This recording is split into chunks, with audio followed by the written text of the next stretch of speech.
Hello friends, మనం Git install చేసుకున్నాం కదా సక్సెస్ఫుల్గా. ఒకసారి ఇన్స్టాల్ చేసుకున్న తర్వాత మనం ఎడిటర్ ఏం యూజ్ చేయాలనుకుంటున్నాము, అలాగే మనకి బ్రాంచ్ నేమ్ ఏమి ఉండాలనుకుంటున్నాము అన్నది మనం సెట్ చేయాలండి.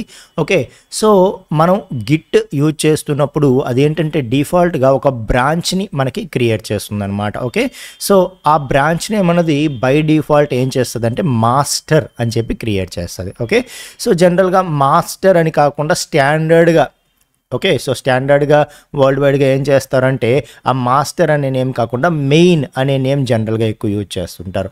లేదు కొంతమంది డెమో ప్రాజెక్ట్స్ అవి చేస్తున్నప్పుడు డెమో అని యూజ్ చేస్తూ ఉంటారు. సో మొత్తానికి ఇలా ఏంటంటే మనకి మాస్టర్ కంటే మనం వేరే ఏదైనా నేమ్ ఇచ్చుకోవాలి బ్రాంచ్కి అని అనుకుంటే అర్థమవుతుందా? ఇప్పుడు ఫర్ ఎగ్జాంపుల్ మనం గిట్ ఫస్ట్ టైం సెటప్ చేస్తున్నప్పుడు గిట్ అన్నది మనకు ఒక బ్రాంచ్ క్రియేట్ చేస్తుంది, దానికి నేమ్ అన్నది మాస్టర్ అని చెప్పి పెట్టుకుంటుంది.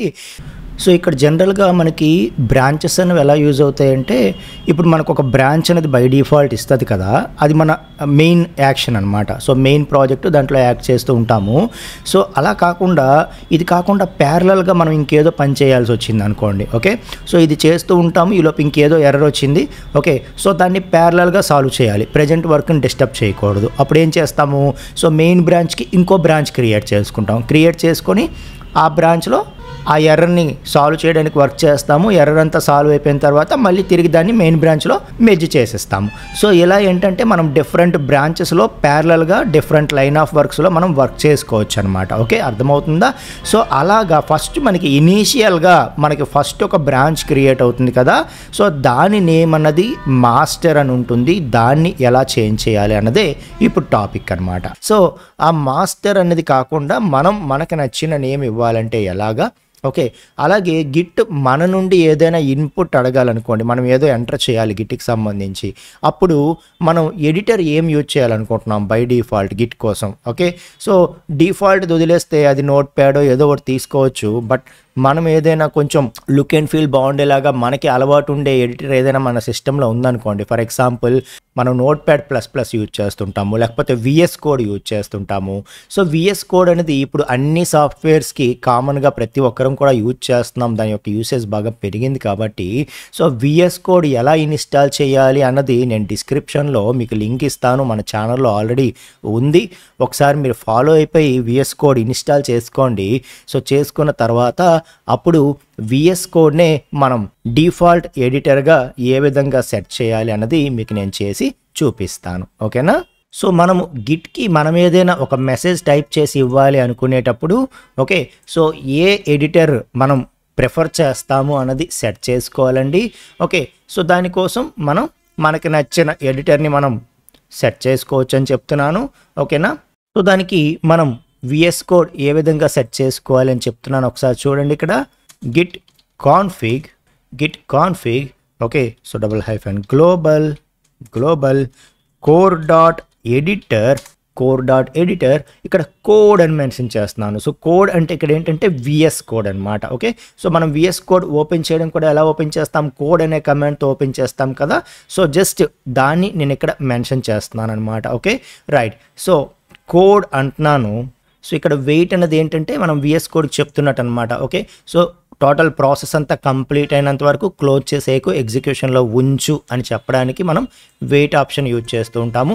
ఓకే, సో మొత్తానికి మనం ఏం చేస్తున్నామంటే ఇక్కడ VS కోడ్ ఏదైతే మనం ఇన్స్టాల్ చేస్తామో ఓకే, సో దాన్ని ఇక్కడ మెన్షన్ చేస్తాం. లేదు మీరు నోట్ ప్యాడ్ ++ ఉందనుకోండి, మన PDF ఫైల్లో ఏదైతే నోట్ ప్యాడ్ ++కి ఏ విధంగా సెట్ చేయాలని ఉందో సో దాన్ని యూజ్ చేసుకొని మీరు నోట్ ప్యాడ్ ++కైనా సెట్ చేసేసుకోవచ్చు. ఓకే, సో ఇలా మనం సెట్ చేసుకుంటాము. సో సెట్ అయిపోయింది. సో అయ్యిందో లేదో మనం చెక్ చేయాలి అంటే గ్లోబల్ అని చెప్పి -e ఇచ్చామనుకోండి. ఓకే, సో మన డిఫాల్ట్ ఎడిటర్ ఏదో అది ఆటోమేటిక్గా ఓపెన్ అవుతుంది అనమాట. ఓకే, సో మన డిఫాల్ట్ ఎడిటర్ ఏదో అది ఆటోమేటిక్గా ఓపెన్ అవుతుంది. మీరు ఒకసారి అబ్జర్వ్ చేస్తే ఓపెన్ అయ్యింది. ఓకే, అండ్ నా యొక్క యూజర్ డీటెయిల్స్ కూడా చూపిస్తుంది ఇక్కడ, చూసారా?